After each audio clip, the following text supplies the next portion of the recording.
সব ট্যাঙ্কি যে লাগাইলে লাগবে এটা লাগে না, এই যে এটা লাগে না, এটা হচ্ছে আমার এইভাবে ধরে ঘুরান দিয়া লাগাইতে হয়।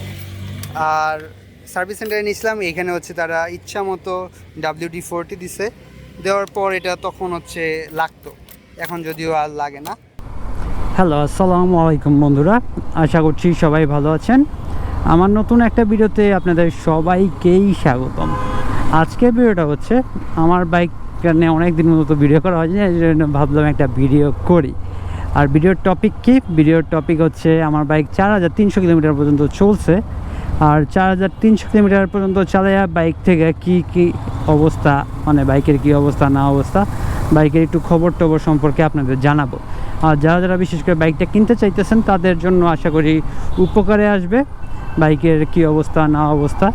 আর আমার বাইকটাই মনে হয় মানে এই 7 মাস বা 7.5 মাস বয়সে সবথেকে কম রান করা বাইক, মানে এই 7 মাসে সবথেকে কম চলা বাইক হচ্ছে আমারটাই মনে হয় হিরো এক্সট্রিমের মধ্যে।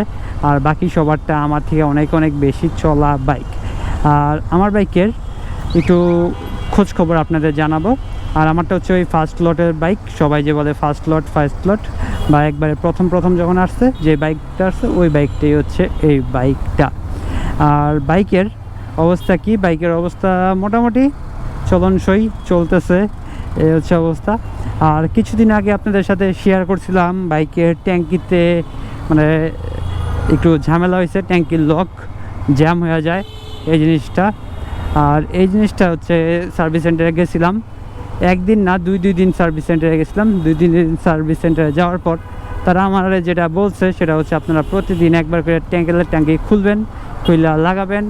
প্রতিদিন এরকম করে তেলের ট্যাঙ্কি খোলা লাগানোর মধ্যে রাখতে হবে, নয়তো তেলের ট্যাঙ্কি জ্যাম হইয়া যাবে। বিষয়টার আগা মাথা আমি কিছুই বুঝি নাই। কেন রে ভাই, তেলের ট্যাঙ্কি কেন জ্যাম হয়ে যাবে? আমি তো আগে আরও বাইক চালাইছি, ওগুলোতেও সবসময় এরকম ট্যাঙ্কি ফুল করে চালাইছি। আর এই বাইকের ক্ষেত্রে কেন ভাই প্রতিদিন খুলতে হবে বুঝলাম না। যাই হোক, আমার একটা কল আসছে, কলটা ধরি। তারা যেটা আমাকে বললো সেটা হচ্ছে আমার যেহেতু তেল ভরা খুব কম হয় আর বাইক যেহেতু খুবই কম পরিমাণে চালাই, যার কারণে আমার বাইকের ট্যাঙ্কির লক জ্যাম হয়ে গেছে। কী আর করবো, কিছু করার নাই। যেটা বললো এটা শুনলাম।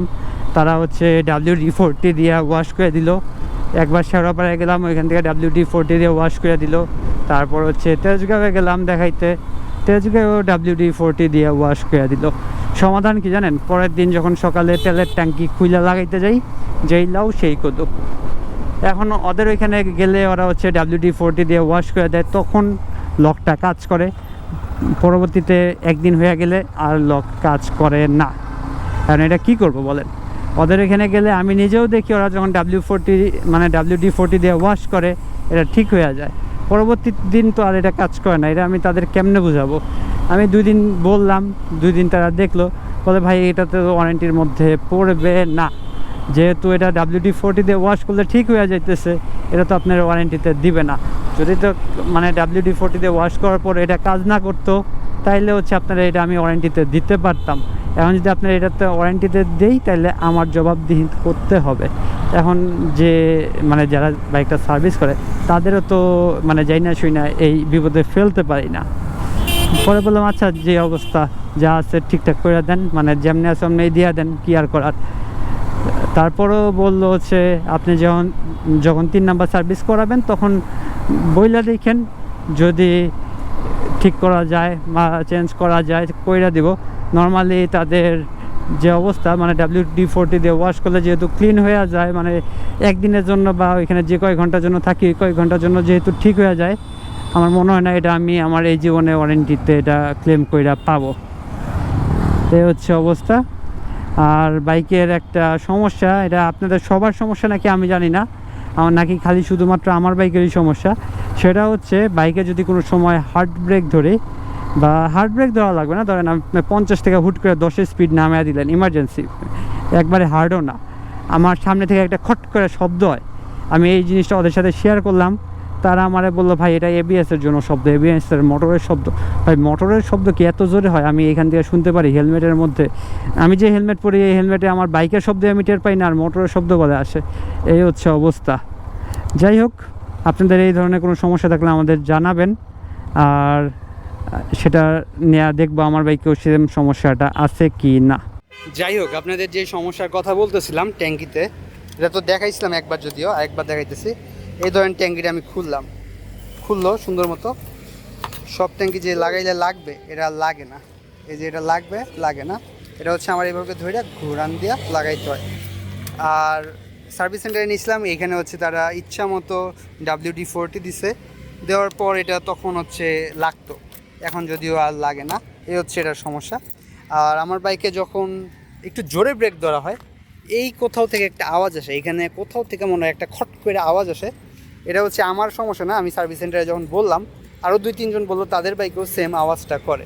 আর কোম্পানি বলতেছে এটা হচ্ছে ABS-এর জন্য আওয়াজ করে।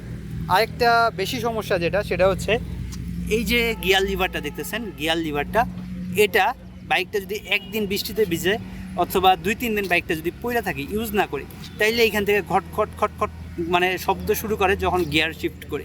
মানে গিয়ার উঠাইতে গেলেও শব্দ করে, নামাইতে গেলে করে না, গিয়ার যখন উঠাইতে যাই তখন এখান থেকে কট করে আওয়াজ করে।